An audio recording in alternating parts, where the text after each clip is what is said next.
사랑하는 성도 여러분, 우리가 자기 자신을 안다는 것은 참으로 중요합니다. 세상을 살아가면서도 자신의 단점을 알고 고쳐나가면 멋진 사람이 될 수 있지요. 더더욱 신앙 안에서는 진리를 기준하여 부족한 자기를 발견하고 주님의 선과 사랑에 대입하여 이기적이고 섬기지 않는 자신을 찾아 변화될 때 좋은 천국을 침노할 수 있습니다. 그런데 상대와 비교하거나 변명 이유를 대서는 결코 자신을 발견할 수 없고 변화될 수 없지요. 욥과 그의 친구들이 대화 속에 드러나는 자신들의 악의 모양만 찾고 인정해도 자기를 발견할 수 있었을 텐데 그렇지 못하였습니다. 상대의 말로 꼬투리를 잡고 자기가 알고 있는 작은 진리가 의가 되어 가르치려 하니 결코 변화되지 못함은 물론 상대도 변화시키지 못하는 것입니다. 32장부터 등장한 엘리후도 자기 잘못은 발견하지 못하면서 자기 의 가운데 상대가 잘못되었다고 판단 정죄하고 있습니다. 말씀을 들으실 때 혹여 여러분 자신은 이들과 같지 않은지 점검하시고 자기를 발견하는 은혜가 임하시기 바랍니다. 사도 바울도 주님을 만나기 전에는 자기 의로 똘똘 뭉친 사람이었습니다. 율법의 의로는 흠이 없었고 그 중심에는 하나님을 향한 뜨거운 열정도 있었지만 진리를 영적으로 깨우치지 못하니 오히려 예수 그리스도를 대적해 나갔지요. 그러나 주님을 만난 후 하나님 앞에서 자기 참 모습을 발견했을 때 그는 고백하기를 죄인 중에 내가 괴수라 했으며 스스로를 맨 나중에 만삭되지 못하여 난 자 같다라고 했습니다. 이런 자기 발견이 있었기에 사도 바울은 자기를 부인하고 날마다 죽어질 수 있었으며 결국 이방인의 사도로서 하나님 앞에 귀히 쓰임 받을 수 있었습니다. 여러분도 욥기 말씀을 통해 자기 자신을 발견하고 온전히 변화되심으로 하나님 나라에 귀히 쓰이는 그릇으로 나오시기를 주님의 이름으로 기원합니다. 본문은 엘리후가 욥을 책망하면서 하는 말입니다. 욥기 33장 3절에 내 말이 내 마음의 정직함을 나타내고 내 입술이 아는 바를 진실이 말하리라 합니다. 엘리후는 자기의 결백성과 정직성을 강조하면서 내가 아는 것을 진실하게 말하겠다고 합니다. 사람들 중에는 스스로 정직하다고 평가하기 때문에 당당하게 자신의 정직함을 말하는 사람이 있는가 하면 속으로는 거짓을 감추고 진실한 사람인 것처럼 가장하는 사람도 있습니다. 특히 속이고 자기를 포장하는 사람은 그럴싸한 말을 많이 하는데 사람들은 그 말에 잘 넘어갑니다. 심지어 나는 하나님이 보장하는 사람입니다 라고 말하는 사람도 있는데 우리는 진리로 분별할 수 있어야 합니다. 하나님께서 인정하시는 사람이라면 말뿐만 아니라 그를 통해 나타나는 열매가 선하고 진실해야 합니다. 성도 여러분, 우리는 사람들을 평가할 때 말을 잘하고 말이 그럴싸해서 그를 옳은 사람이라 평가하면 안 됩니다. 성경에서는 어떻게 평가하라고 우리에게 답을 주고 계세요. 이것은 신앙에서뿐 아니라 여러분들의 직장이나 일터 삶 속에서도 말을 청산수처럼 잘하다가 사기꾼들이 대표적으로 말을 잘한단 말이에요. 그게 아니라 지금 말씀하고 계신 어떻게 사람을 분별하고 평가해야 하는지 우리가 평가한다 그래서 판단하고 정죄하는 게 아니라 야, 저 사람을 내가 믿을만해 라고 하는 평가 기준이 분명히 있어야 하지 않겠습니까? 나는 하나님을 믿고 사람은 안 믿어. 이것도 외골수적이죠. 하나님을 믿고 하나님의 말씀으로 기준 삼아서 우리가 상대의 옳고 그런 것을 분별할 수 있는 눈과 마음은 있어야 합니다. 그렇게 또 사람도 믿어줄 수 있어야죠. 목자님께서 저희에게 이렇게 가르치셨습니다.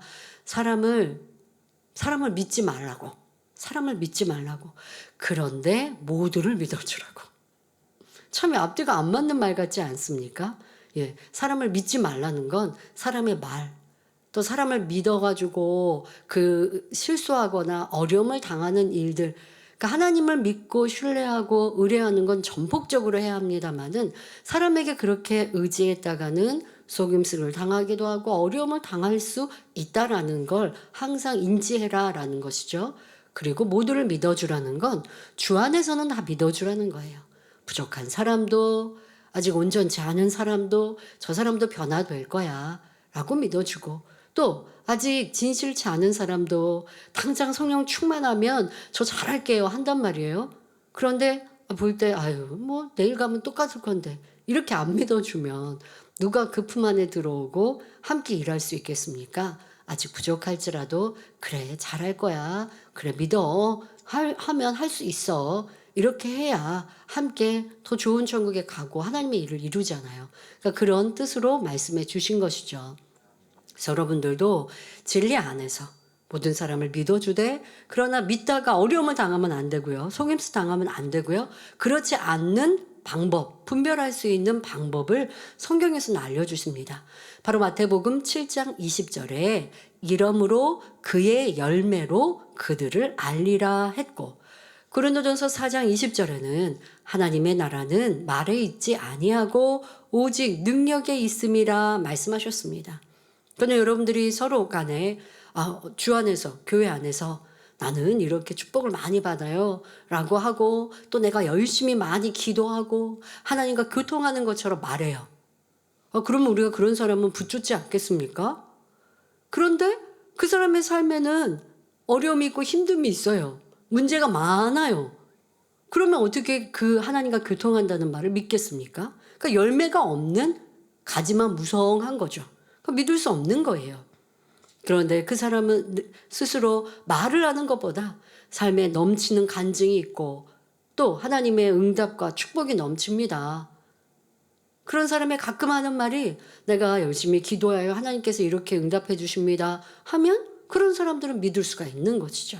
열매로 평가하고 또 교회 안에서도 많은 말로 가르치는 것보다 하나님의 보장하시는 능력이 있느냐 있지 않느냐에 따라서 그 사람을 평가할 수 있는 것입니다. 자, 그렇게 우리는 사람의 말로 속임수를 당하면 안 되고요. 또 우리 스스로도 내가 나는 이런 사람이야 라고 말할 때 여러분들도 스스로 이런 말씀을 대입해야 돼요. 나 이런 사람이야 말하지 말고 열매로 보이세요. 저는 하나님 앞에 이렇게 사랑받고요, 제가 기도하면 하나님께서 이렇게 말씀해 주시고요, 저 많은 비전을 받았습니다. 그런데 열매가 없으면 무슨 소용이 있냐고요. 그러면 많은 비전을 받았어도 입을 다물고 계시는 게 더 지혜롭습니다. 그 받은 비전이 실상으로 나타날 때 말하는 게 사람들이 신뢰감을 더해 주거든요. 그래서 나는 정직해, 나는 이렇게 오라 라고 자기를 주장하는 것보다 그에 따르는 열매, 또 다른 사람의 입으로 야, 저 사람은 믿을만 합니다, 이러한 열매가 풍성합니다 라고 칭찬받는 여러분이 되어야 합니다. 지금 엘리후는 자기의 정직성을 주장하고 있습니다. 그렇다고 엘리후가 일부러 정직한 채 하면서 남을 속이는 사람이라는 것은 아닙니다. 자기가 자기를 볼 때는 정직하고 진실한 것이죠. 자, 이것도 여러분들이 잘 생각해 보셔야 됩니다.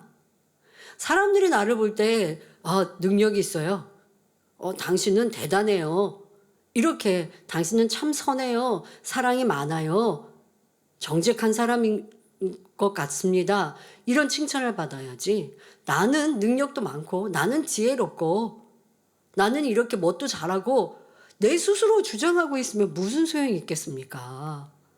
나는 이런 사람인데 왜 나 인정 안 해주지? 참 답답할 거예요, 그런 분들. 그걸 내려놓아야 됩니다. 그러니까 아직 자기를 모르는 거예요.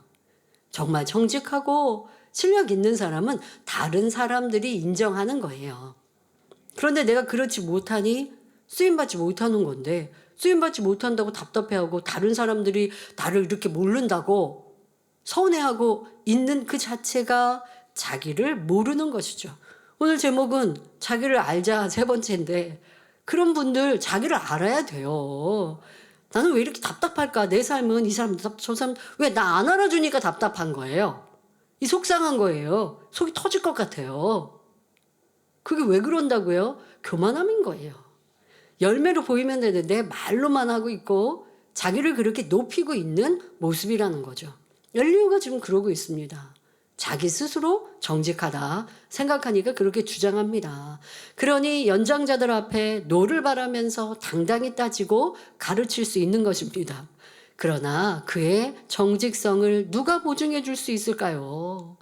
진리로 비추어 볼 때는 악의 모습이 많으니 엘리후 자신밖에는 보증할 사람이 없습니다. 참 이거 불쌍하고 안타까운 거죠. 다른 사람들은 그 사람에게 손가락질하는데 자기는 자기 교만함으로 으쓱하고 있어요. 다른 사람이 그렇게 생각하고 있는지도 몰라요. 이거 참 어리석지 않습니까? 우리 그런 사람 되지 맙시다. 성경에서 말씀하신 대로 말보다 열매가 앞서는 이런 진중하고 진실한 사람이 됩시다.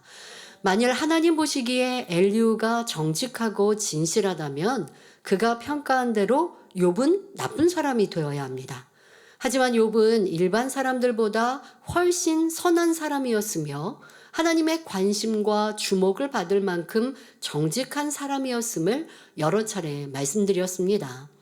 욥의 이 좋은 점 때문에 하나님 앞에 특별한 사랑의 터치를 받는 중인데 엘리후는 이 사실을 짐작조차 못하는 육의 사람이니 자기 기준으로 욥을 판단, 정죄해 나갑니다. 엘리후는 그동안 욥의 말들을 들으면서 그가 왜 그러한 말을 하는지 그 마음을 조금도 이해하지 못했고 그 말에 담긴 의도가 무엇인지도 헤아리지 못했습니다. 단지 귀에 들리는 말의 표현만을 가지고 자기 생각과 틀에 맞추어 욥을 평가했지요. 자기 판단 기준으로 욥을 바라보니 욥의 선과 의로움은 보지 못하고 오히려 거짓말쟁이 나쁜 사람이라 정죄하며 따져 들어가고 있는 것입니다. 그러면 엘리후의 판단 기준은 무엇입니까? 엘리후는 하나님께서 욥에게 엄청난 징계를 하신 것은 욥이 필연 나쁜 사람이기 때문이다 라는 판단 기준을 갖고 있었습니다. 그 기준에 근거하여 욥의 말을 들어보니 나는 정직하게 살며 열심히 구제하며 살았다. 하나님보다 내가 더 의롭다라고 말하는 욥은 거짓말쟁이요 나쁜 사람이었던 것입니다. 흔히 사람들은 상대방의 말만 듣고 자기 기준에 맞추어 판단하고 정죄하는 우를 범합니다. 일상생활 속에서 간단한 예를 들면 어떤 사람이 식사한 지 얼마 안 됐는데 자꾸 배고프다며 또다시 음식을 먹으려고 한다고 합시다.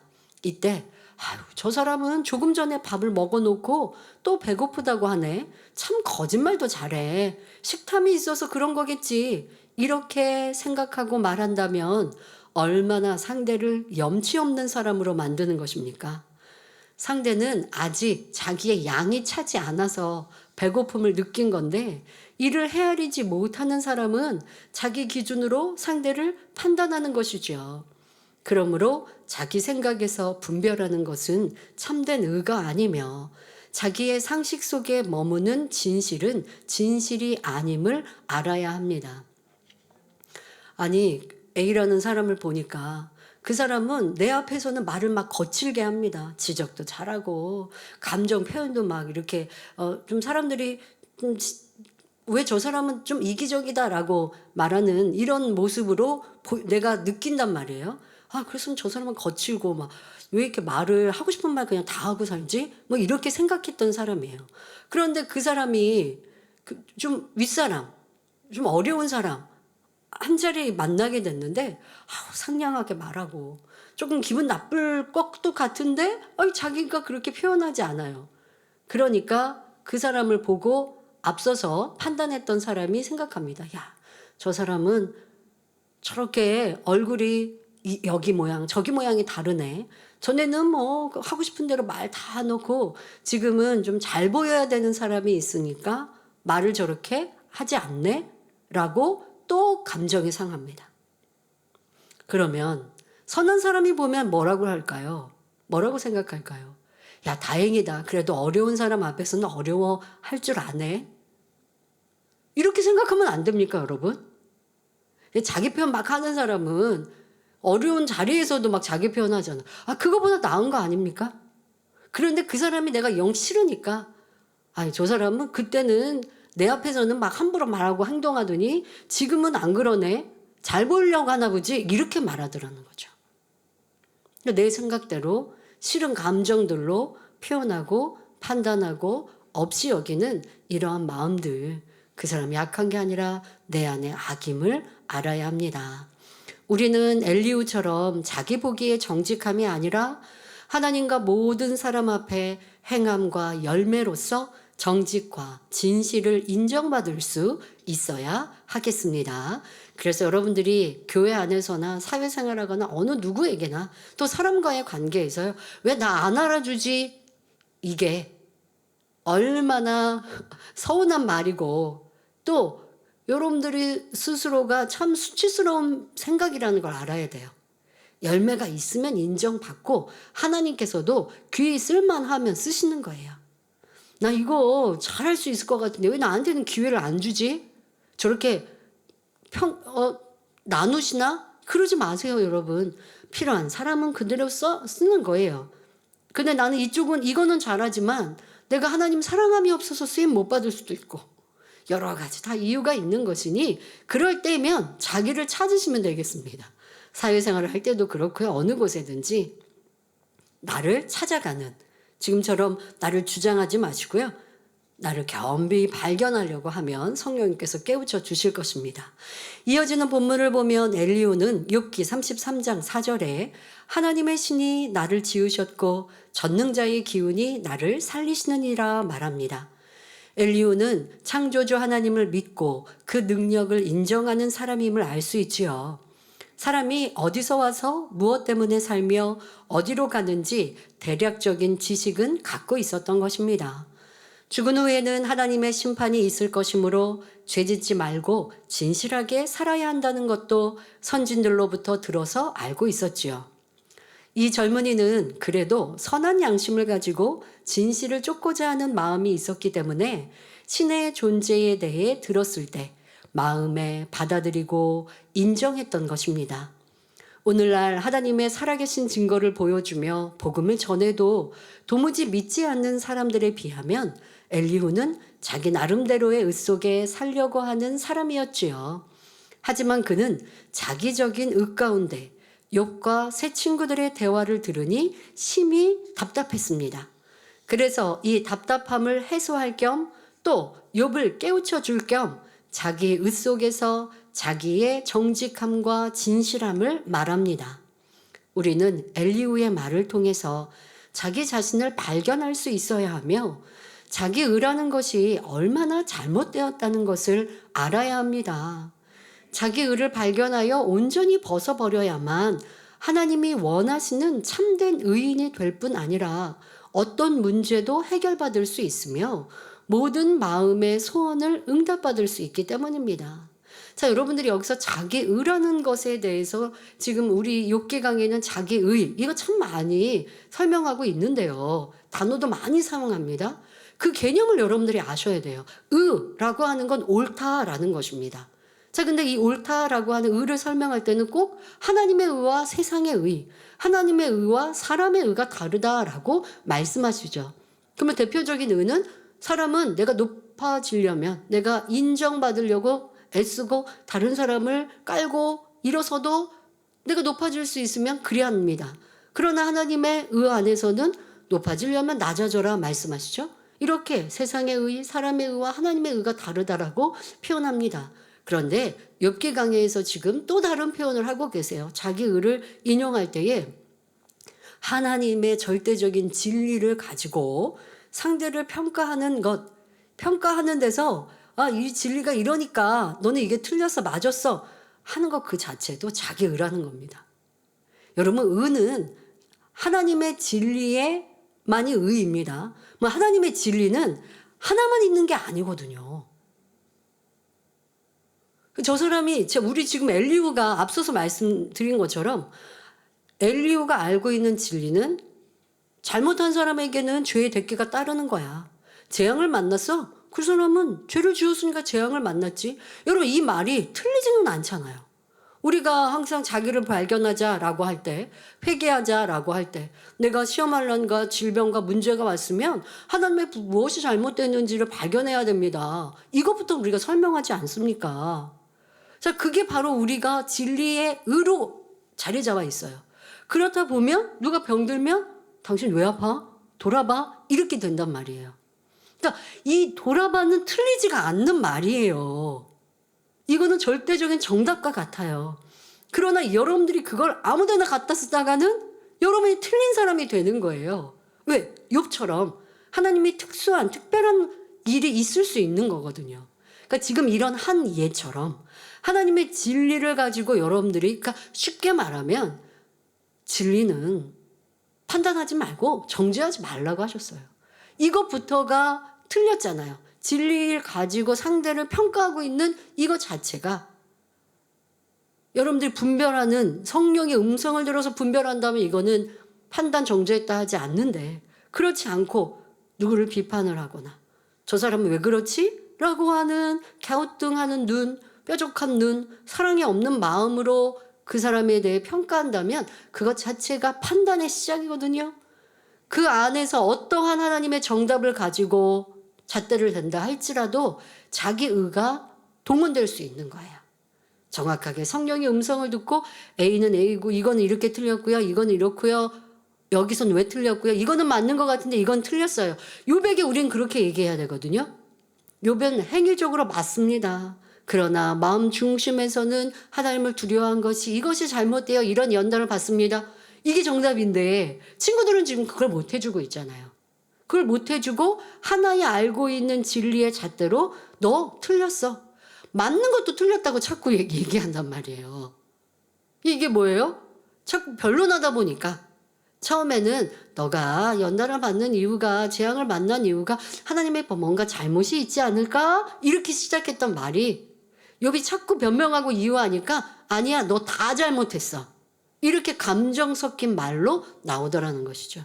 그러니까 여러분들의 어떠한 권면도, 어떠한 평가의 눈도 그거 자체가 우선 틀렸다라고 생각하시고, 자꾸 평가하려고 하는 거, 잘잘못을 따지려고 하는 거, 이런 부분들이 정말 상대를 위하여서 상대의 질병과 문제를 해결받게 하기 위하여 내가 상담해주고 신방해주는 위치인가? 그렇지 않으면 웬만하면 그럴 필요 자체가 없는 것이고, 상대의 명백한 잘못으로 인하여 오는 어려움들, 그 이유를 알아서 우리는 자기에게 타산지석으로 삼으면 되는 거예요. 상대의 잘못이 이런 어려움이 왔는데 상대는 깨닫지 못해요. 그러나 그것을 안타깝게 기도해 주면 되고, 그것을 빗대어서 나를 점검하고 돌아봐야 되는데, 그렇지 않고 너 자꾸 틀렸어 이거 찔르니까 또 정확한 진리로 답을 주는 것 같아도 찔러서, 상대가 못 봤는데 계속 말하니까 이건 찔러서 이게 또 자기 의가 되는 거죠. 그 말이 틀렸다라는 게 아닙니다. 할 적기가 있는데, 말을 해야 될 시기가 있는데, 그렇지 않으면 이것도 여러분들의 의가 될 수 있다라는 거. 그래서 자기 의라고 하는 포괄적인 의미를 가지고 욥기는 접근해야 하겠습니다. 자, 이어서 엘리후는 욥에게 욥기 33장 5절에 내가 할 수 있거든 일어서서 내게 대답하고 내 앞에 진술하라 말합니다. 자신이 욥의 입을 막을 정도로 명백하게 답을 했다고 생각하기 때문에 욥에게 할 말이 있으면 해보라고 당당하게 요구하고 있습니다. 하지만 진리의 사람들은 이런 말 자체가 필요 없습니다. 바리새인이나 율법사, 서기관들이 어떻게 하면 예수님에게서 흠을 잡을까, 어떻게 하면 예수님을 잡아 죽일까 하며 송사거리를 찾을 때 예수님은 어떻게 하셨습니까? 권세 있는 말씀으로 더 이상 변론이 안 되도록 끝내셨지, 예수님께서 딱 진리를 말하고 그래? 이제는 너희가 할 말이 있으면 해보아라 하신 적이 있나요? 없습니다.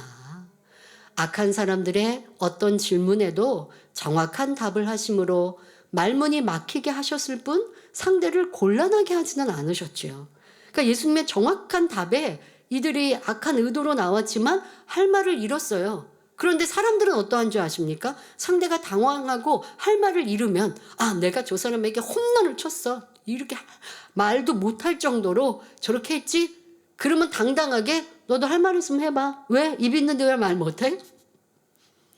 이게 뭐예요? 내가 그만큼 옳다는 거예요. 너는 틀렸다는 거예요. 이런 말이 자기를 주장하는 사람이요, 상대를 누르려고 하는 교만함인 것입니다. 진리를 알려주고 권면하면 됐지, 상대에게 잘못을 인정하도록 강요하는 것도 고쳐야 합니다. 이런 부분들은 이제 그 부부 안에서도 또 부모님 자녀 안에서도 있을 수 있습니다. 그리고 또 교회 안에서도 그런 경우도 있어요. 어떤 분은 민망하면 입을 다무는 분도 있더라고요. 그러나 사실 지금 이런 말씀은 다른 편으로 말씀을 드렸습니다. 잘못을 강요하지 마십시오.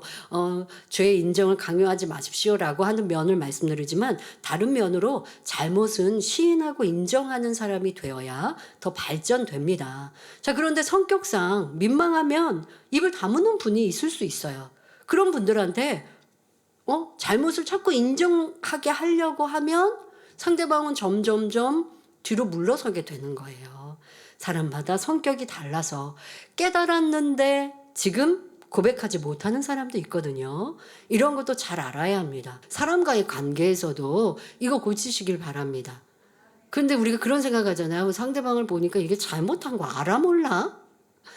이렇게 그 표정 보고 생각한단 말이에요. 그런데 상대방이 알든 모르든 지금 이제 명백한 잘못 앞에서 내가 설명해야 될 때, 그런 위치에 있을 때 설명을 그냥 하세요. 그 다음에 깨우치고 깨닫지 못하고는 각자의 몫인 거예요. 근데 각자의 몫까지 여러분들이 해주시려고 한다가 보면 점점 많은 말을 하다가 상처를 입히게 되고 힘들게 되더라는 것이죠.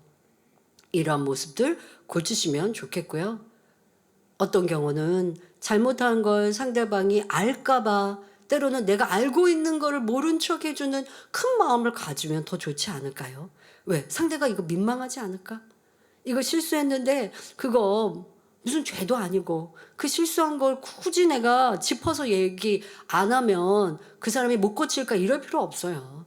좀 어떨 때는 모르는 척 넘어가는 큰 그릇도 좋습니다. 자, 진리는 상대에게 도움이 되고 이해가 되었으면 족한 것이며, 그 이상의 말로 상대의 마음을 아프게 하거나 올무에 걸리게 한다면 이는 악한 마음에서 나오는 것입니다.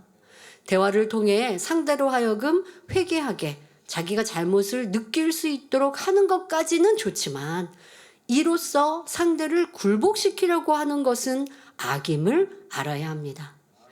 세상에서는 이런 경우들이 많다고 하죠. 상대가 뭔가 잘못한 걸 인정시키고, 너가 그렇게 잘못함으로 인해서 내가 이렇게 크게 손해를 봤어, 이렇게 함으로 그 사람이 나에게 복종하게 하고 또 굴복시키려고 하는 이러한 대화법도 있다고 하는데, 이건 굉장히 안 좋은 거죠.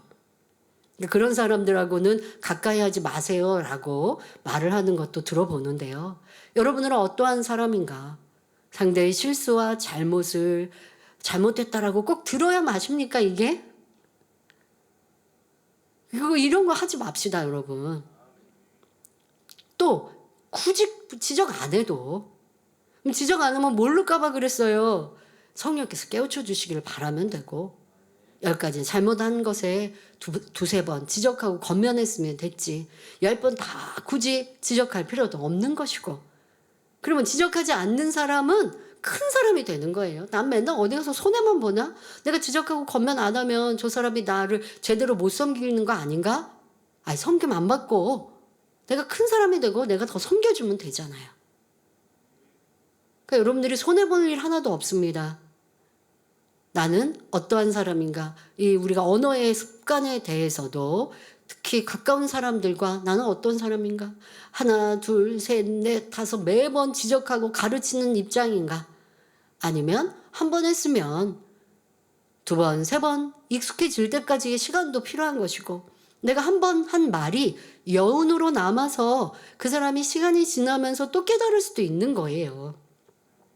그런데 그렇지 않고 자꾸 다그치듯이 하는 말의 습관도 상대의 좋은 관계를 만들 수 없는 것이고, 더더욱 가족 관계가 되면 이거는 잔소리, 부모님들 좋은 말씀해 주셨는데 부모님들 입장에서 잔소리가 되고, 부부 관계에서도 이게 잔소리가 되니까 듣기 싫은 말, 좋은 말, 옳은 말이었는데 듣기 싫은 말이 되는 것은 내가 이러한 언어의 잘못된 습관, 말의 습관이 있음을 알아서 고치면 좋겠습니다.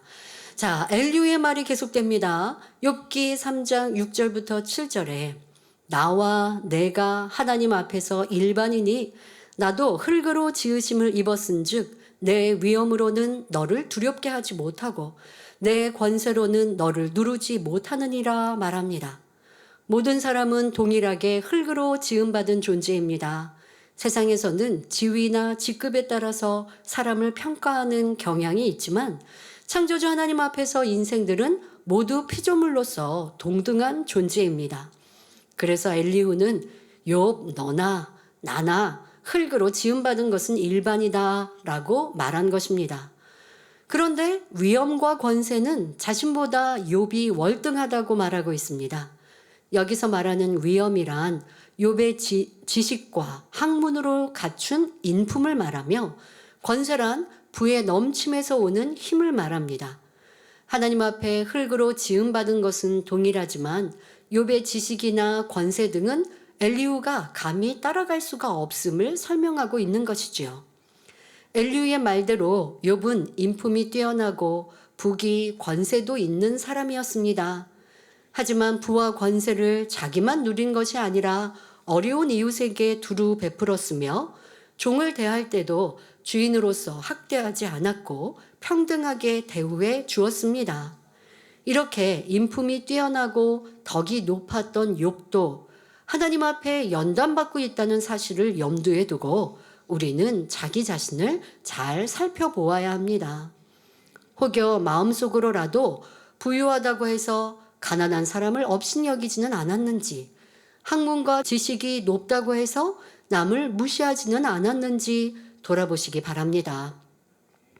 또 신앙 안에서도 내가 지키고 행하는 것을 행치 않는 사람을 볼 때 불편하였다면 이는 상대를 귀히 여기지 않는 것은 물론 무시하는 마음 또한 있을 수 있지요. 이러한 모습은 없었는지 살펴보시길 바랍니다. 자, 여러분들 이런 나 자신, 그냥 이게 무의식적으로 우리 사람은 나온단 말이에요. 나는 하는 것을 상대가 하지 않을 때, 내가 있는데 상대는 없을 때 나도 모르게 무시한단 말이에요. 이것은 하나님 앞에 옳다 할 수 없는 악한 모습입니다. 세상 사람은 그게 당연히 나와요. 그러나 진리의 사람, 하나님의 사람들은 그리하지 않을 때 그게 그리스도의 한계가 되는 거죠. 자, 여러분들 진리 안에서는 어떠하십니까? 내가 기도하는 사람이니 기도하지 않는 그런 성도들을 볼 때 답답합니까? 당연히 지키는 진리인데 그렇게 안 하면 답답합니까? 이 또한도 남을 무시하는 마음입니다. 이런 모습은 없어야겠습니다. 바로 욥은 그리하지 않음을 우리는 말씀을 통해 많이 들었고, 그러한 모습들이 쌓이고 쌓여서 하나님의 주목을 받고 있고 결국 큰 축복으로 나오게 되는 것입니다. 사실 욥은 인본적인 관점에서는 흠잡을 데가 없는 삶을 살아왔습니다. 하지만 영적인 관점으로 보면 비진리의 모습이 많이 있었지요.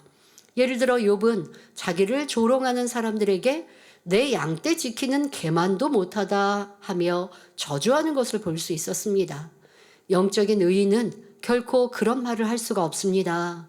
예수님께서는 마태복음 5장 46절에 너희가 너희를 사랑하는 자를 사랑하면 무슨 상이 있으리요? 세리도 이같이 아니하느냐 말씀하셨습니다. 하나님의 자녀들은 자기를 사랑하는 사람만이 아니라 원수까지라도 사랑하는 영적인 사랑을 이루어야 한다는 말씀이지요. 자신에게 호의적인 사람을 돕고 사랑하는 것은 누구나 할 수 있지만 자신을 미워하는 사람이 어려운 일을 당하는 경우에도 기꺼이 도와주는 사람은 흔치 않습니다. 아예 모른 척하기도 하고 속으로 고소하게 생각하는 경우도 있으며 더 나아가 함정을 파놓는 경우도 있지요. 그러나 하나님께서는 자신에게 해를 끼치는 사람이라 해도 넘어지면 일으켜주고 굶주리면 먹이고 목마르면 마실 것을 주라고 권면하십니다. 이러한 사람이 바로 하나님을 닮은 영적인 의인임을 알아야 합니다. 욥은 인본적으로 볼 때는 의인 중에 의인이었으나 영적으로 볼 때는 참된 의인이 아니기 때문에 하나님께서는 그를 영적인 의인으로 바꾸고자 축복의 연단을 하고 계십니다. 그런데 욥의 새 친구들이나 엘리후는 욥보다 의롭지 못하면서 자기 생각 속에서 욥을 판단 정죄하고 있습니다. 하나님이 욥을 징계하셨을 때에는 분명히 욥에게 뭔가 잘못이 있었을 것이다 라는 자기 상식과 자기 의에 갇혀 있는 것이지요. 이어지는 본문을 보면 엘리후는 욥기 33장 8절부터 11절에 내가 실로 나의 듣는데 말하였고 나는 내 말소리를 들었느니라. 이르기를 나는 깨끗하여 죄가 없고 허물이 없으며 불의도 없거늘 하나님이 나를 칠 틈을 찾으시며 나를 대적으로 여기사 내 발을 착고에 채우시고 나의 모든 길을 감시하신다 하였느니라 말합니다. 나는 욥 내가 하는 말을 분명히 들었다. 너는 말하기를 나는 깨끗하여 죄가 없고 허물도 없고 불의도 없는데 하나님께서 나를 칠 구실을 찾고 나를 원수처럼 대하시며 내 발에 착고를 채우시고 내 일거수일투족을 다 감시하신다 라고 했지. 이런 의미입니다. 너 전에 그렇게 말했잖아. 이렇게 말하는 것이죠. 여기서 엘리후가 욥에게 내 입으로 말하였다라고 단정 짓는 것은 욥이 말한 것을 회피하지 않도록 못 받기 위해서입니다. 사람들이 대화 중에 자기 마음에 맞지 않고 이해되지 않으면 상대에게 함부로 대하며 내가 분명히 이렇게 말했지라고 다그치는 것처럼 말합니다. 또 그 사람이 어떤 말을 했던 그 뭔가 잘못 말했거나 아니면 다른 사람이 그 말을 들으면 그 사람이 나쁘게 생각될 그런 말. 그때 내가 그 말을 들었거든요. 나랑 대화할 때 아니면 소그룹의 모임에서 그렇게 말했어요. 그때는 내가 말을 못했지만 이제 나중에는 그 사람을 나쁘다라고 평가할 때 그 말을 인용하는 거야. 너 그때 분명 그렇게 말했잖아. 이렇게 하고 인용하는 이런 말들 말입니다. 이러한 태도는 주님의 교양과는 거리가 멀지요. 우리가 주님의 마음과 성품을 닮으면 말이나 행동이 품위 있고 아름답게 나옵니다. 그래서 누구를 만나든지 어떤 상황에 처하든지 하늘의 지혜를 받아서 적절하게 대처할 수 있습니다. 사도 바울은 빌립보서 3장 8절에 모든 것을 해로 여김은 내 주 그리스도 예수를 아는 지식이 가장 고상함을 인함이라. 내가 그를 위하여 모든 것을 잃어버리고 배설물로 여긴다라고 고백했습니다. 우리도 주님의 아름다운 마음과 고상한 성품을 사모하며 닮아가야 합니다. 사복음서를 보면 우리 주님이 어떻게 행하셨는지 자세히 알 수 있습니다. 마태복음 12장 19절 20절에 그가 다투지도 아니하며 들레지도 아니하리니 아무도 길에서 그 소리를 듣지 못하리라. 상한갈대를 꺾지 아니하며 꺼져가는 심지를 끄지 아니하기를 심판하여 이길 때까지 하리니 했습니다. 이는 주님의 성품과 교양을 알 수 있는 대표적인 말씀이지요. 모든 성도님들도 하나님의 자녀답게 영의 지식을 부지런히 배우고 행하며 주님의 신부답게 주의 교양을 갖추어 나가시길 바랍니다. 욥기 강해에서 말에 대해서 많이 말씀드리잖아요. 조급하게 하는 말도 없어야 되고 또 남이 했던 말, 뭔가 실수나 잘못된 말, 또 아니면 이 자리를 벗어나면 다른 데서 전하면 이상한 말. 여러분, 이 임금이 없으면 뒤에서 또 그렇게 험담한다는 그런 속담처럼 그렇게 뒤에서 이렇게 말을 했어요. 어떤 A라는 사람에 대해서 같이 서로 논했어요. 근데 나는 듣기만 하고 말 안 했단 말이에요. 그 자리에 있을 때는 나도 그냥 공감해서 같이 있었던 거예요. 그런데 지금 그 험담했던 사람이 상황이 좀 좋지 않을 때 그 사람이 했던 말을 인용해가지고 다른 사람한테 전하는 거. 내가 그 자리에 없었으면 모르겠어요. 근데 내가 그 자리에 있었으면 그런 말 전하면 안 되죠. 왜? 그 자리에서 당신 이 말 하면 안 됩니다. 한 거 아니었잖아요. 같이 듣고 있었으면 같은 공조자예요. 그런데 나중에 시간이 지나니까 그 사람이 했던 말을 다른 데 가서 전하면서 그 사람이 이렇게 당신은 험담했어요. 이렇게 전한다면 너무 더 악한 건 아니겠습니까? 나는 쏙 빼놓고 내가 그 자리에 있었던 건 쏙 빼놓고요. 나는 그 자리에 있었는데 난 그런 생각 안 했는데요. 그런 말도 말이 안 되죠. 그러니까 여러분들이 주님의 교양이라는 게 얼마나 다양하게 우리의 삶 속에서 나오는데 주님의 교양을 그럼 다 어떻게 익히자고요? 내 마음이 선으로 진리로 바뀌면 사랑으로 바뀌면 다 고쳐질 수 있습니다. 지금 엘리후가 말한 욥기 33장 9절에 나는 깨끗하여 죄가 없고 허물이 없으며 불의도 없거늘 한 말에 나오는 죄와 허물, 불의 이 단어에 대해서 좀 설명하도록 하겠습니다. 이 세 가지는 서로 비슷하면서도 영적으로는 각각의 의미가 다릅니다. 자, 먼저 죄란 무엇일까요? 각 나라에는 법이 있고 이것을 어겼을 때 죄라고 합니다. 이와 마찬가지로 하나님께서는 우리에게 하라, 하지 말라, 버리라, 지키라는 율법을 주셨는데 이 율법을 어기면 죄가 되는 것입니다. 하나님을 믿는 신자든 불신자든 하나님께서 정해놓으신 공의의 법칙에 위배되는 생각, 바로 육신의 일이나 행위, 육체의 일을 하면 그 모든 것이 죄가 됩니다. 생각, 육신의 일 무엇이 있나요? 바로 미움. 상대를 막 미워해서 그래서 어떤 사람은 저주하는 생각, 저 사람이 잘못됐으면 좋겠어 뭐 이러한 생각도 합니다. 이게 하나님께는 죄가 되는 것이에요. 가정에서 부부싸움 했는데 뭐 무슨 죄가 됩니까? 하나님은 이게 죄라 하시는 것입니다. 자, 성경을 보면 세상에서 말하는 죄와 하나님께서 말씀하시는 죄가 다른 것을 알 수 있습니다. 로마서 14장 23절을 보면 의심하고 먹는 자는 정죄되었나니 이는 믿음으로 쫓아하지 아니한 영거라. 믿음으로 쫓아하지 아니하는 모든 것이 죄니라 말씀했고 야고보서 4장 17절에 이러므로 사람이 선을 행할 줄 알고도 행치 아니하면 죄니라 말씀합니다. 즉 하나님 앞에서는 믿음으로 쫓아 행하지 않는 모든 것이 죄요. 선을 행할 줄 알면서도 행하지 않는 것이 죄입니다.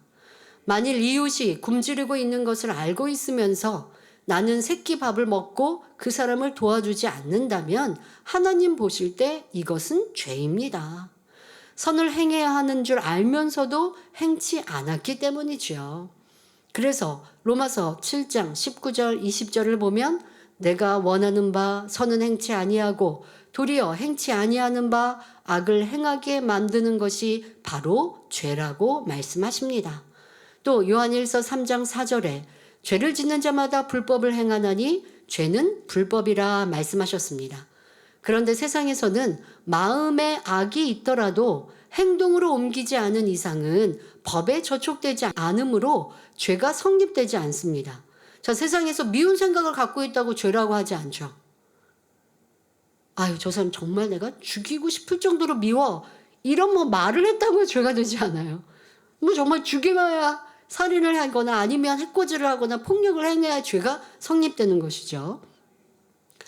그러나 하나님의 진리의 법에는 또 신약 안에는 그렇지 않습니다. 그러니까 구약 시대에도 사실 지금 세상의 법, 행위적으로 죄를 지어야 죄다라고 하시는 게 구약 시대에도 그리했습니다. 그러나 신약 시대에 와서는 마음의 죄성까지 버릴 수 있도록 성령을 보내주셨기 때문에 마음으로만 범죄하는 것도 죄라고 하십니다. 예를 들어 마태복음 5장 28절에 나는 너희에게 이르노니 여자를 보고 음욕을 품는 자마다 마음에 이미 간음하였느니라 말씀하시지요. 행함으로 간음하지 않고 마음속으로 간음을 품기만 해도 죄라는 말씀입니다. 자, 다음으로 허물이란 마음속에 있는 죄의 성질이 행동으로 드러난 경우를 말합니다. 가령 도둑질할 마음이 있다고 해서 허물이라고 하는 것이 아니라 실제 행함으로 도둑질을 하면 허물이 되는 것이지요.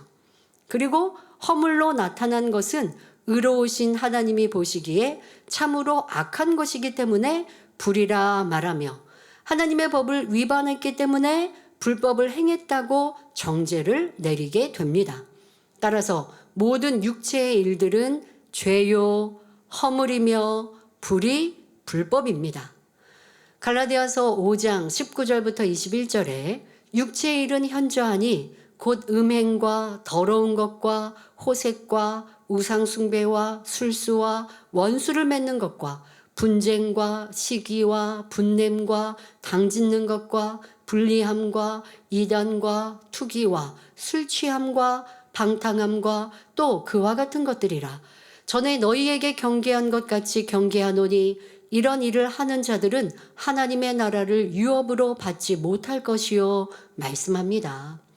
육체의 일로 행한 것은 불이요 불법을 행한 것이므로 결국 구원에 이르지 못하게 된다는 것입니다. 자, 종합적으로 정리해 보면 죄가 먼저요. 허물은 이보다 큰 것이며 육체로 드러난 것이 허물이죠. 허물 자체가 불이요. 허물이 있으면 하나님이 보시기에 불법을 행한 것입니다. 자, 지금 이 단어 설명했는데 여러분들 이런 단어 설명의 의미를 알고 있으면 성경을 읽을 때 조금 더 폭넓게 이해할 수 있으니까 또 도움이 되는 시간이었으면 좋겠습니다. 욥의 삶은 육적으로는 흠이 없었기 때문에 하나님께서도 그를 순전하고 정직하여 악에서 떠난 자라 인정해 주셨습니다. 욥 자신이 점검해 볼 때도 떳떳했기에 나는 깨끗하여 죄가 없고 허물이 없으며 불의도 없다고 말할 수 있었습니다. 악을 품지도 않았고 죄 지을 마음 자체가 없으니 죄가 없다 말하는 것이며 행함으로 죄를 짓는 일은 더더구나 없었기 때문에 자신은 허물도 불의도 없다 말하는 것이지요. 실제로 욥의 삶을 살펴보면 그 마음씀이나 행함이 얼마나 선하고 아름다웠습니까? 사람들 중에는 자기가 상대보다 낫다고 생각하면 상대를 얕보고 우습게 생각하는 경우가 많습니다. 하지만 욥은 지식과 물질, 권세 등 부족한 것이 없는 최고의 상류층 생활을 하면서도 자기보다 못한 사람들을 존중해주며 우대했지요. 그런데 이렇게 선하게 살아온 자신을 하나님께서 재앙과 질병으로 치시고 자리에 눕게 만드셨다고 생각되니 이러한 상황에 대해 하나님이 자신을 착고에 채웠다고 말했던 것입니다. 또 자기를 놓아주지 않고 계속해서 질병 속으로 이끌어가고 계심에 대해 하나님이 자기를 감시한다고 표현한 것이지요. 욥은 이러한 상황을 도저히 이해할 수가 없었기 때문에 계속해서 나는 의롭고 깨끗한데 하나님이 나를 치셨다. 그러니 하나님은 의롭지 못하다라고 주장해 왔습니다. 그런데 엘리후의 입장에서는 하나님께서 의롭고 깨끗한 사람을 징계하실 리는 없다라는 것이 그가 가진 상식이기 때문에 자기가 재판장이 되어 욥을 판단, 정죄하고 있는 것입니다. 자, 지금 욥이 했던 말을 엘리후는 인용하면서 너가 이렇게 너는 허물도 없고 불의도 없다라고 너는 말했었지. 그런데 그거 다 틀렸어. 지금 이렇게 말하고 있는 거예요. 그런데 지금 여러분 불의, 불법, 죄에 대해 설명을 들으니 욥의 말이 맞잖아요. 욥은 지금 맞는 말을 한 거예요. 그런데 엘리후의 입장에서는 자기가 알고 있는 진리의 한 단면 이걸 가지고 욥의 잣대를 딱 대니 그것만으로 제니 욥은 틀리고 잘못된 사람이고 욥이 불의 불법 죄가 없다라고 했던 말 그거 다 잘못이야. 너 그거 다 틀린 말이야. 지금 이렇게 또 말하고 있는 거예요. 자, 그러면 이 말은 어떤 말이냐? 이 무슨 잘못이 있느냐? 10계명 중 제3계명 하나님의 이름을 망령되이 일컫지 말라 하신 말씀. 자, 이 말씀에 위배되는 지금 엘리후의 행함인 거예요. 왜요? 마치 자기가 하나님의 뜻을 아는 것처럼 다 잘 아는 것처럼 하나님의 입장이 되어서 말하고 있기 때문에 너무나 큰 악이 된다는 것입니다. 여러분, 이러한 잘못은 신앙생활을 하는 사람들 중에 참 많이 나타나지 않습니까? 많은 교회들, 많은 주의종들이 이러한 잘못 많이들 하고 있으니 안 돼요. 이 단에서는 하나님의 말씀만 가르쳐야 되는데 어느 교회는 이렇게 했으니 이단이다. 어디는 이렇게 잘못됐다. 잘못됐는지 안 됐는지 살펴보지도 않고 소문만 듣고 사람들의 말만 듣고 잘못되었다. 정죄 판단 얼마나 많이 합니까? 욥과 욥의 친구들 엘리후 비교할 수 없는 모습이잖아요. 그리고 신앙인들이 참 그런 말. 그러니까 우리는 신앙인들로서 세상의 정치, 경제 이런 뉴스도 듣고 함부로 판단 정죄도 안 된다는 거 잘 알아야 할 것입니다. 그런데 여러분 삶에 내가 싫은 사람은 좋은 것이 있어도 싫다 여길 때가 얼마나 많이 있는지, 지금 이 자기의 내가 알고 있는 진리의 한 단면으로 상대를 평가하는 것, 이것이 자기의요, 이것이 큰 악이 될 수 있다라는 거 우리는 마음 깊이 깨달아야 합니다. 계속해서 엘리후는 욥기 33장 12절에 내가 내게 대답하리라. 이 말에 내가 의롭지 못하니 하나님은 사람보다 크심이니라 말합니다. 욥아, 너는 의롭고 하나님은 나쁘다고 말했는데 이는 틀린 말이다. 하나님은 사람보다 더 크신 분이기 때문이다. 이렇게 말하고 있는 것입니다. 바꾸어 말하면 욥 내가 잘못이 없다고 말하는 것은 감히 내가 하나님보다 더 낫다고 생각하므로 하나님을 정죄하는 것이 아니냐, 이런 의미이지요. 앞서 말씀드린 것처럼 욥은 육적으로는 순전하고 정직했습니다. 그러니 인간적으로 보면 나는 깨끗하여 죄와 허물, 불의가 없다라고 한 욥의 말이 맞습니다. 하지만 영적으로 보면 욥의 말이 맞지 않다 했지요. 진정한 의는 예수님과 스데반 집사처럼 자기를 핍박하고 죽이는 사람들이라도 미워하지 않고 용서하며 사랑하는 것입니다. 하지만 욥은 자기를 비난하고 조롱하는 사람들은 사랑하지 못했고 같이 미워하고 저주하는 마음이었습니다. 그러니 영적으로 보면 욥은 참된 의인이 아니며 스스로 깨끗하다, 의롭다 말하는 것도 옳지 않지요. 그러면 엘리후가 영적으로 의롭지 않은 욥에게 너의 말은 틀렸고 너는 의롭지 않다 지적하는 것은 잘못이 없고 옳은 것일까요? 욥이 지적을 받고 깨우쳐야 할 것은 영적인 의로움이기에 이를 깨닫고 아는 사람만이 욥을 지적할 수 있습니다. 그런데 엘리후는 이를 알지 못하지요. 욥을 연단하시는 하나님의 뜻도 알지 못하면서 자신이 하나님이 되어 말하는 무례함을 범하고 있는 것입니다. 여러분, 꼭 내가 남을 정죄하는 것. 정죄라는 건 뭐예요? 이거는 죄야. 너는 이건 잘못됐어.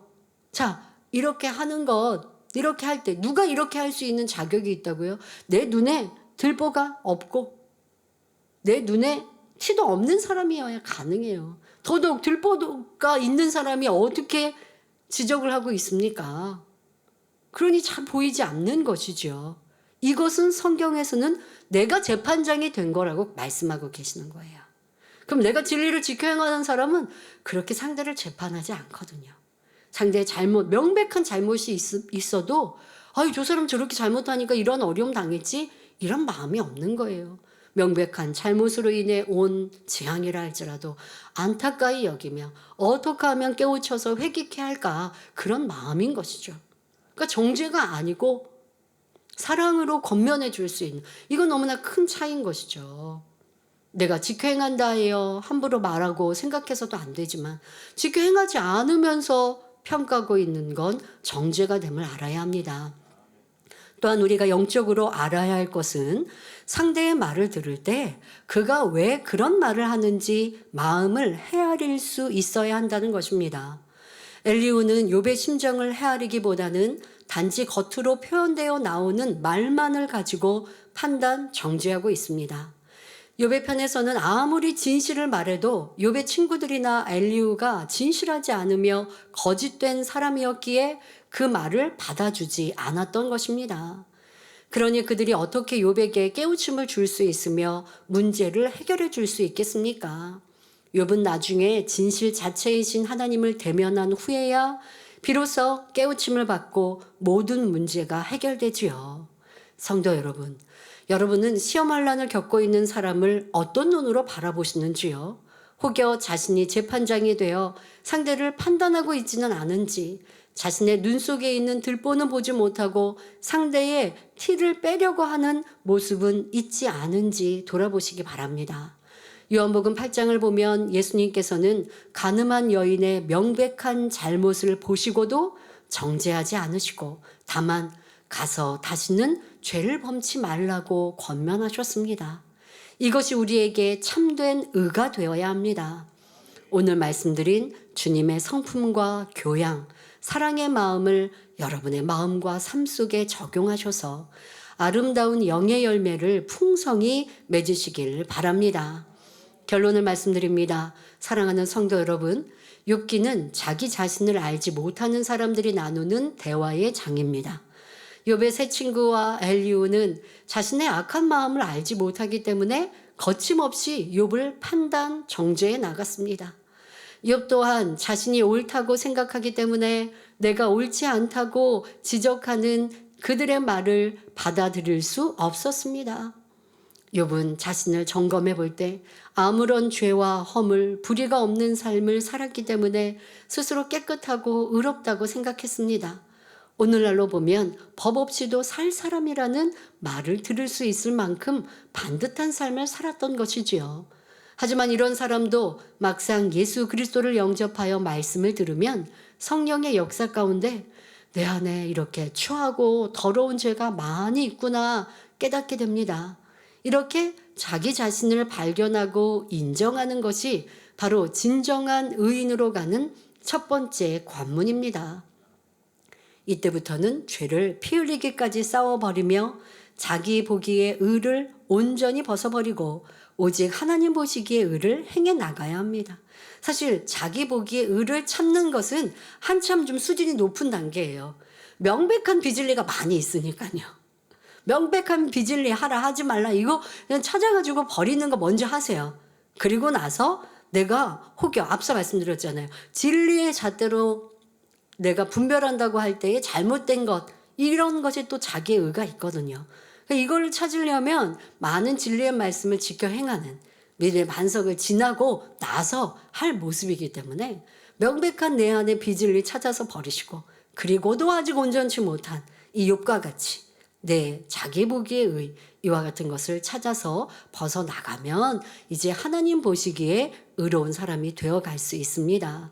하나님께서는 진정한 의인을 원하시기에 출애굽기 15장 26절에 너희가 너희 하나님 나 여호와의 말을 청종하고 나의 보기에 의를 행하라 말씀하십니다. 이런 사람에게는 출애굽기 20장 6절에 나를 사랑하고 내 계명을 지키는 자에게는 천대까지 은혜를 베푸느니라 말씀하신 대로 자신은 물론 후손들에게도 넘치는 축복을 주십니다. 그러므로 말씀과 불같은 기도로 모든 악과 자기 보기에 의를 온전히 벗어버리고 오직 하나님 보시기에 의를 행하심으로 영육간에 축복된 삶을 영위하시기를 주님의 이름으로 축원합니다. 할렐루야. 전능하신 사랑의 아버지 하나님, 이 시간 기도받는 모든 성도님들을 위해 안수하여 주옵소서. 전국 전 세계 하나님의 자녀들 위해 시공간을 초월하여 역사하여 주시옵소서.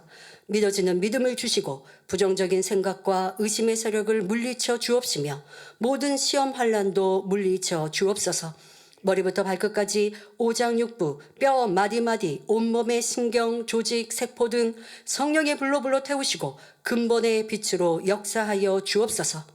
예수 그리스도의 이름으로 명하노니 원수마귀 사단아 모든 질병균 연약함아 물러가라. 빛이여 임하라. 모든 불치 난치병도 성령의 불로 태워 깨끗게 하여 주옵소서. 말라리아를 비롯한 모든 풍토병도 물리쳐 주옵소서. 감기, 기침, 열, 몸살, 독감 등 각종 유행성 질병도 다 물러가라. 어떠한 질병도 틈타지 않게 지켜 주옵소서. 각종 암과 전이된 것, 에이즈, 백혈병, 뇌졸중, 고혈압, 저혈압, 심장병, 폐병, 위장병, 당뇨, 부인병, 피부병, 갑상선 질환과 모든 염증도 깨끗게 하여 주옵소서. 소아마비, 중풍, 관절염, 디스크도 온전케 하여 주옵소서. 요통, 두통, 신경통을 비롯한 모든 통증은 사라질지어다. 간질, 자폐증, 우울증, 조울증, 공황장애, 노이로제, 치매 등 모든 정신질환도 물러가라. 모든 마비된 것도 풀어지고 일어나 걷고 뛸지어다. 눈도 잘 보이게 하옵시고 귀도 잘 들리게 하여 주옵소서. 소경은 눈을 뜨고 귀머거리는 들으며 벙어리는 말할지어다. 각종 사고 후유증도 깨끗게 하시고 부러진 뼈도 붙여 주옵소서. 화상 입은 것도 온전케 하시고 화기야 물러가라. 열도 물러가라. 아버지 흉터나지 않게 역사하여 주옵소서. 마약을 비롯하여 각종 약물과 독극물 중독도 깨끗함을 입을지어다. 죽은 신경과 세포가 살아나며 죽은 자도 살아나게 하여 주옵소서. 잉태의 축복도 주시기를 원합니다. 예수 그리스도의 이름으로 명하노니 원수마귀 사단아 하늘 공중 권세 잡은 악의 영들아 물러가라. 그의 사자들도 물러갈지니라. 이 땅의 악한 영, 더러운 영, 거짓되고 간사한 영, 이간질하고 미혹하는 모든 어둠들은 물러가라. 모든 흉악의 결박을 풀고 어둠아 물러가라. 빛이여 임하라. 아버지 하나님, 부르짖어 기도할 수 있는 능력을 주시고 죄를 버리고 성결될 수 있는 능력을 주옵소서. 영혼이 잘됨같이 범사에 잘되게 하시고 가정의 복음화도 이루어 주시기를 원합니다. 한 주간도 모든 사고와 재앙으로부터 지켜주시고 불통이 없는 형통한 삶을 살 수 있도록 축복해 주옵소서. 성령의 불담으로 천군 천사와 주님의 불꽃 같은 눈동자로 모든 하나님의 자녀들과 가정, 일터, 사업터를 지켜주시기를 원합니다. 학생들에게 지혜와 명철을 더하시고 공부할 수 있는 뜨거운 마음과 열정도 더하여 주옵소서. 마음과 생각을 세상에 빼앗기지 않도록 지켜주시고 하나님을 뜨겁게 사랑하는 학생들로 축복하여 주시옵소서. 하나님의 자녀들이 먹으나 마시나 입으나 무엇을 하든지 하나님 앞에 영광 돌리는 삶이 되게 축복하여 주시기를 원합니다. 나는 하나님을 만났노라, 체험했노라, 응답받았노라, 축복받았노라 간증하는 입술이 되게 역사하여 주옵소서. 아버지 하나님 감사합니다. 홀로 영광 받으옵소서. 우리 주 예수 그리스도의 이름으로 기도하옵나이다. 아멘.